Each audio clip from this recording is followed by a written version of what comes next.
Hello everyone, my name is Quant and today we're gonna take a look at Kalista, and helping me I got my friend Happy Slayer. Say hello. Hello. Happy Slayer and me are gonna try out some different things here with Kalista and show you guys some things that you maybe didn't know about Kalista.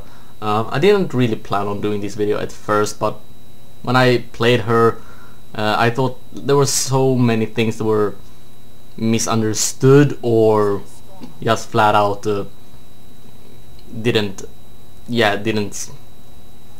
wasn't written on the actual abilities or whatever, and we're gonna talk through them basically one by one.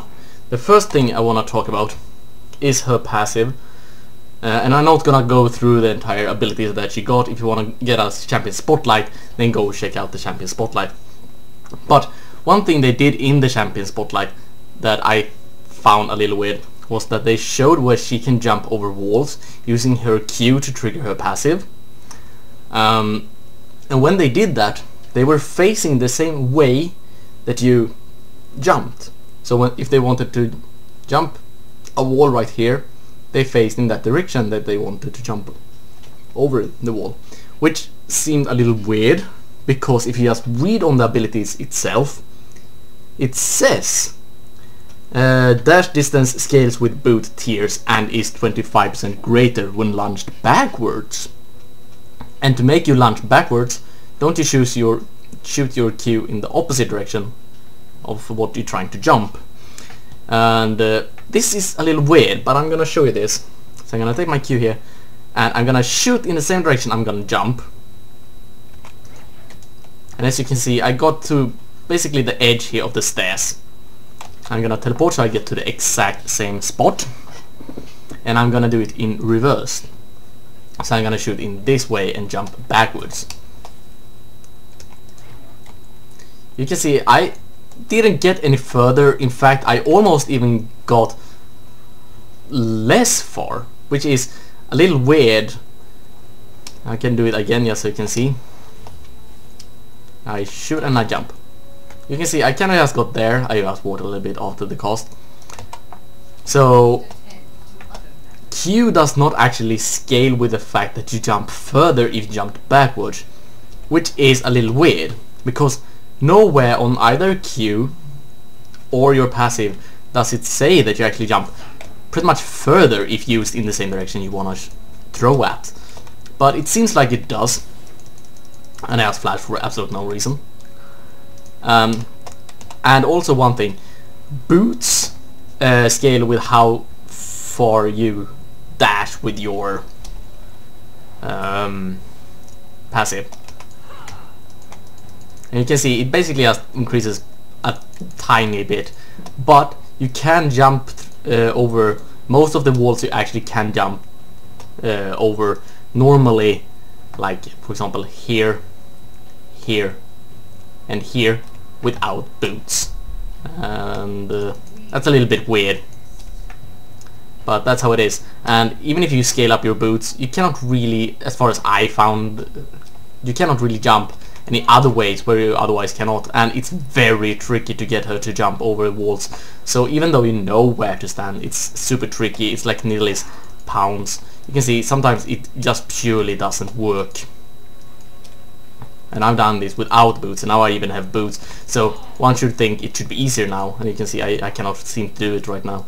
So it's extremely hard to stand on the absolute right spot. I don't want to jump over there because I'm gonna trigger dragon, and I'm at level 1, I will die. But that's how it works.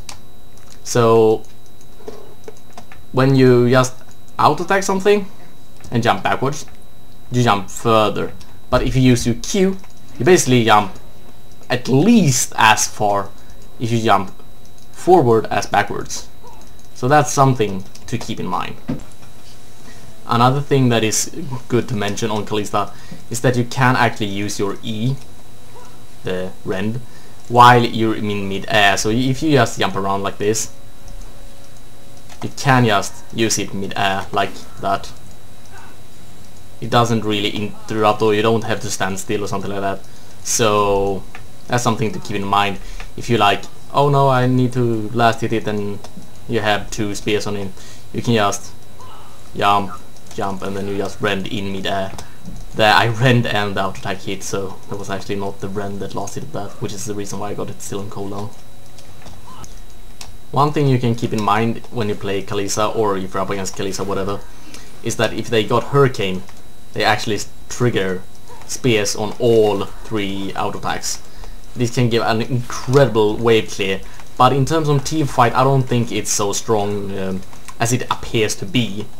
Just for the fact that her auto attack range is not the best, she cannot increase her auto attack range, and normally people are not all that clumped together. Like, it's only good, in my opinion, if you're like Twitch with his ult and everything. It's very easy to hit 3 targets at the same time, or Kog'Maw or something like that with incredible auto attack range, or like Caitlyn.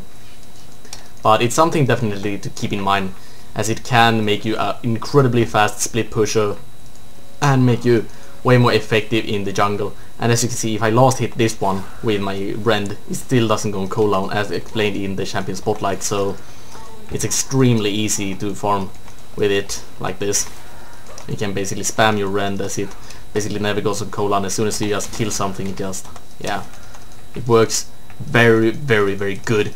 But like I said, it's not as good in team fights as it appears to be, unless you got enemy competition, like enemies that are really just a shitloads of bruisers or something like that, and no real assassins or something like that, because Hurricane is not the best single target damage tool for Kalista, not in the long run. But like I said, if you actually can get all 3 to attack, yeah, then you can get some sick rends during team fights. One other thing you can keep in mind is that you can actually use your teleport, if you're running it on Kalista for whatever reason, to actually teleport you and your soulbound mate. But it's rather hard, and you have to be precise on timing, otherwise you're just gonna leave your support behind. So I'm just gonna use my ult here, and we're just gonna teleport to one of these minions. And I'm actually gonna step away a little bit here, and I'm gonna ult, and then right away I'm gonna use the teleport. You have to be very, very fast. And there you can see I got Sona with me and teleported. You can do this obviously further than what I just shown, but then you have to be really just ult and just use your F right away. There is no way you can wait even a millisecond. And also, when your support arrives, or the one you have soul linked if it isn't your support, when you actually arrive at the new teleported location, there's no way the support is gonna have enough time to choose the direction at where that player is gonna appear. Another good thing to note, which is probably more important when you are up against Kalista than if you're playing Kalista, or have a Kalista in your team at least, is the fact that in an actual fight, mid-fight, she doesn't scale anything on movement speed or even slow whatsoever. You can actually call her immune to being slow. And the reason behind that is because of her kick. You auto-attack and then you jump. This is completely based on your attack speed and on your tier on the boots. You don't jump further if you have more attack speed, and it even says the dash distance scale with boot tiers, and you even got an underline there.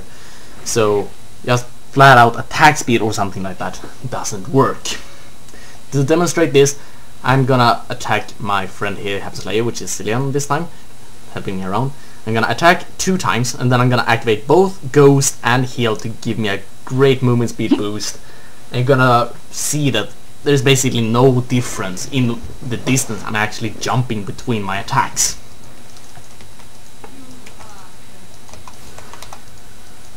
So as you can see, I don't jump further, I don't jump shorter, it's just the same, even though I just activated Ghost and Heal. So it's not like normal AD carries in that regard. Like stutter move, you gain more the more movement speed you have, and having something like the Almost Ghost Blade to be activated in team fight is not gonna help you move faster or anything. Sure, your Almost Ghost Blade is gonna make you jump around faster as Kalista, but not because of the movement speed, but because of the attack speed it gives. And this also works in reverse if you get slowed. So we're gonna show the same thing. I'm gonna attack twice, and then I'm gonna get slowed, and you're gonna see that I can still jump around the same amount of times, as fast as I did before. And you can slow me.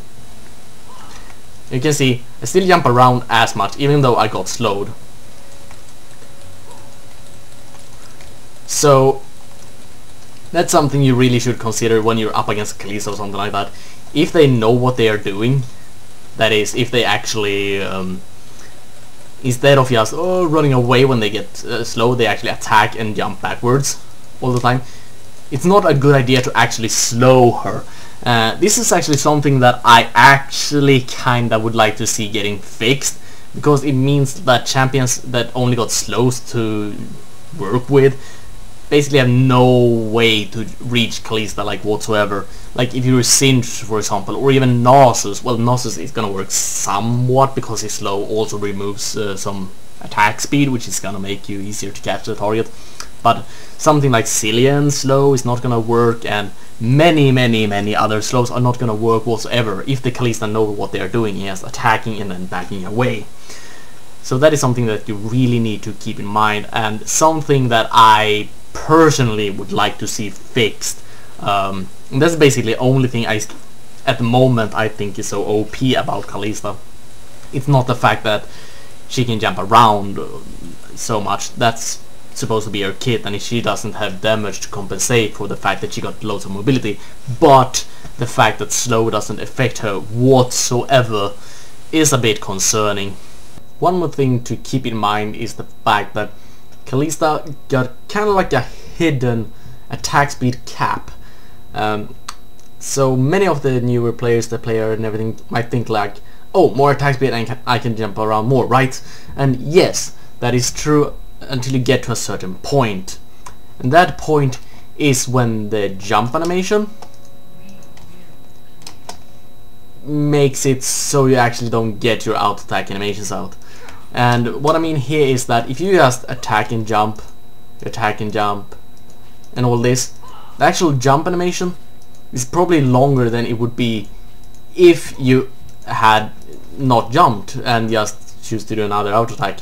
So when the jump animation becomes too, well, not too long, but rather your attack speed becomes so fast, that your jump animation becomes in the way, you don't gain as much on attack speed if you want to use her kit. Now obviously if you just stand still and attack, you're still gonna attack with your full attack speed, but you cannot really jump around like this and use the same attack speed if you have like max attack speed, or for example. I don't know exactly where this cap is, but it's somewhere between 1.6 and 1.8 attack speed. So further attack speed than that you don't really need if you plan to jump as much as possible. So when you build items, I definitely recommend going a Static Shiv over a Phantom Dancer, because I think it scales better, because you jump around a lot, you get up the stacks very quickly, but you can go Phantom Dancer as well. But I don't recommend going more attack speed than a Static Shiv / Phantom Dancer, boots, and Blade of Ruined King.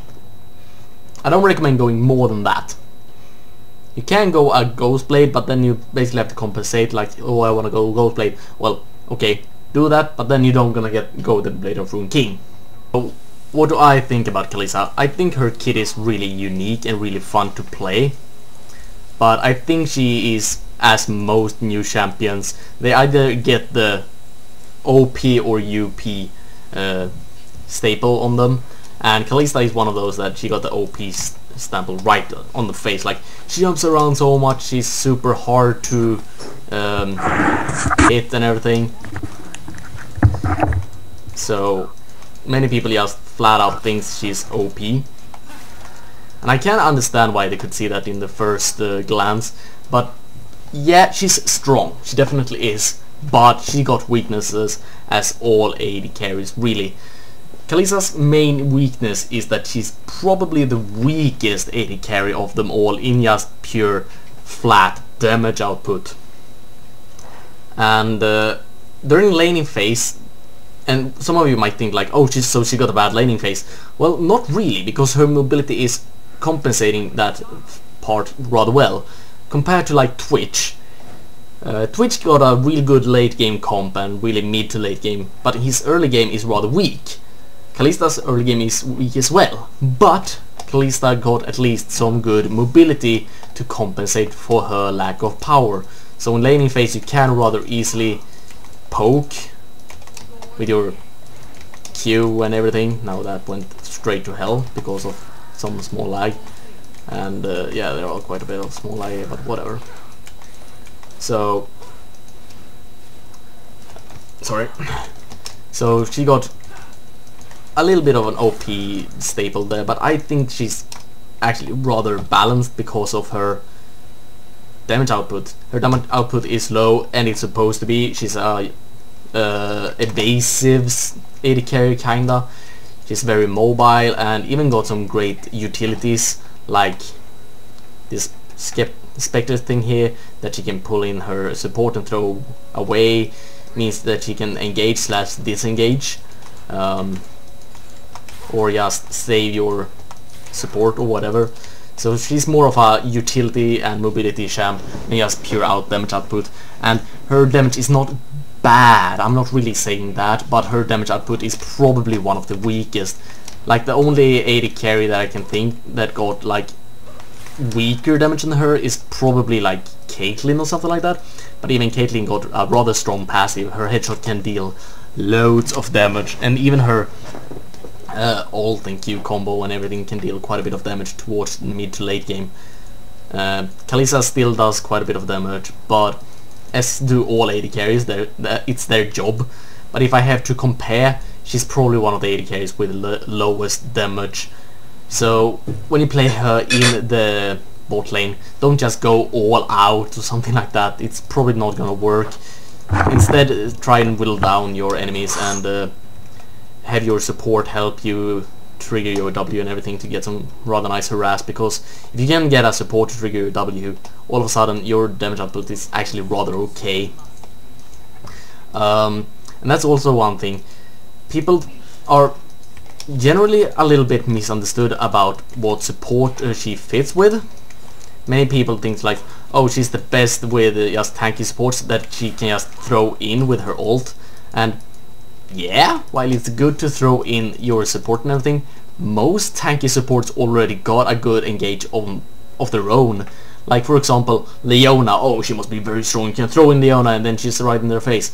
Well, the problem is Leona already got an engage. Sure, she can save her engage to catch anyone that is flashing and everything, and that's really strong. So you throw in Leona, she starts stunning, and even if they flash away, Leona can try and catch up. It's really strong, but they still got an engage of some sort.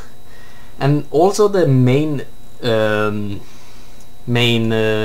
reason to have a tanky support, at least on the bot lane itself, is to protect your AD carry, and Kalista is not really one of those AD carries that need to be protected because of her kit. She already got super high mobility and is really hard to hit with skill shots just because she jumps around a lot, so I don't really think you need all that much of a protective support. Now, I'm not saying that Braum and Leona and other melee supports that I don't know of for some reason are bad with her. I'm just saying that I think it's misunderstood that she is extremely OP with them, and I can agree that Kalista and Braum can be really good because Braum is missing an engage and actually a way to get close, and Kalista can offer him that, so it's actually very good.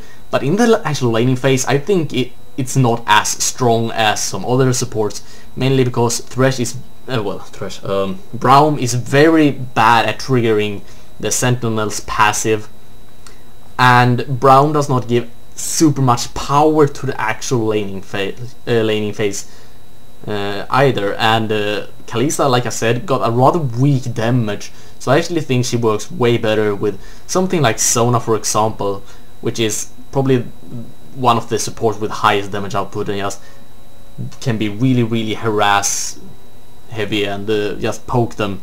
And Sona and Kalista's harass combo, you could say, is extremely strong. Like Sona just using her Q and an auto type, because after you use the Q your auto type get enhanced, That is some sick damage right there from Sona. And if you as Kalista either before Sona did that used an auto attack or after, doesn't matter who actually triggered the Sentinel's passive, as soon as it got triggered, it's some very nice damage. And it's even better if Kalista is also standing close to Sona with that when Sona activate the Q. So basically Sona run in and use the Q and an auto attack, Kalista follow up with an auto attack. It triggers 2 enhanced auto attacks and 2 auto attacks themselves, obviously, Sona's Q and the Sentinel's passive, and that's without actually even using any of Kalista's abilities on her own. Then she can follow that up without any Q, more auto attacks, and just end it with an E to slow them or something like that. Or actually just do that small combo and then use your E just to slow them, making it harder for them to follow up on you and just back off. Because, well, the best trades are the ones that hurts you the least and hurts them the most. Well, yeah, you get the point. So you can do some real good combo there with Sona, and probably one of the other best support I would think with Kalista is just flat out Thresh. Like, Thresh main harass is just a basic attack a little now and then with his flail passive, building up his next auto attack, and if you just follow up that with an auto attack from Kalista, it's some sick damage right there very easily, and none of them actually even used one of their abilities. It's just basic attack harass, which is extremely strong. Now, doing that with Leona and Braum, sure, you get it basically every single time you engage, but I don't really feel like you go Leona and Kalista, because Leona is like a hard engage champion. You engage and you just stick to them and just go all in.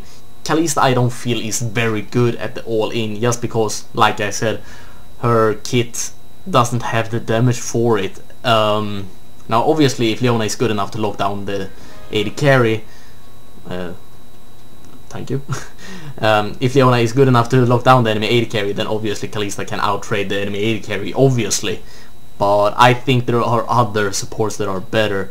Like Sona and Thresh I think are the best. Morgana is also very strong. And also keep in mind that if you use your ult on a ranged support and just throw them in, they are not gonna, like, if they throw down their enemy here, say for example, and you throw them in there, Sona or any ranged support is not gonna end up there. They're gonna shot in, knock them up, and then they are gonna spawn at their max attack range. So even if you throw in a squishy support like Sona or Janna or something like that, they are not gonna get in more in more danger than they normally would. And it's also extremely good to set up some of their ults. For example, if you Sona here, for example, I throw in a Sona, she's gonna knock them up, and then right when she reappears, she can just throw that ult, and they are gonna be CC for so long. It's some extreme synergy. Same goes pretty much with like Morgana, for example. You take her and throw in, it's basically a guaranteed hit with your Q, and that target should be dead. If not, Morgana can just close that gap by basically walking up to them and just activating her ult. So she actually is very good to lock up with those kind of supports as well, the range support.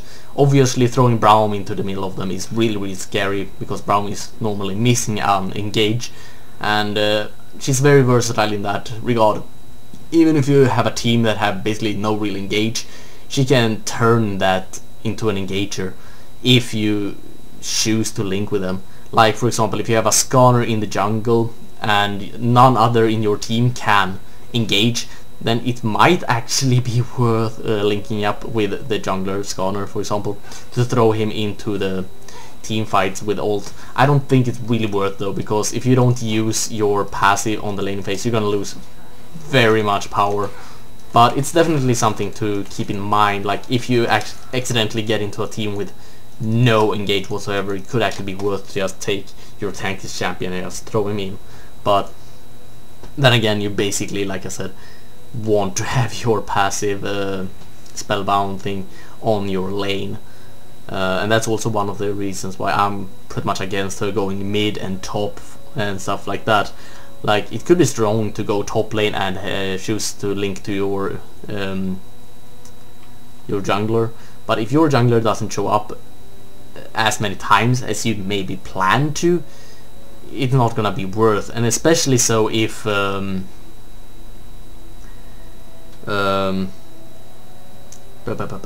if you're up against something that can be really annoying for Kalista. Sure, she's great against melee characters, but she's not that great against other range champions, as they almost all of them just pure out damage her. Sure, she can go up against something like Varus or something like that if you manage to actually dodge all his skill shots.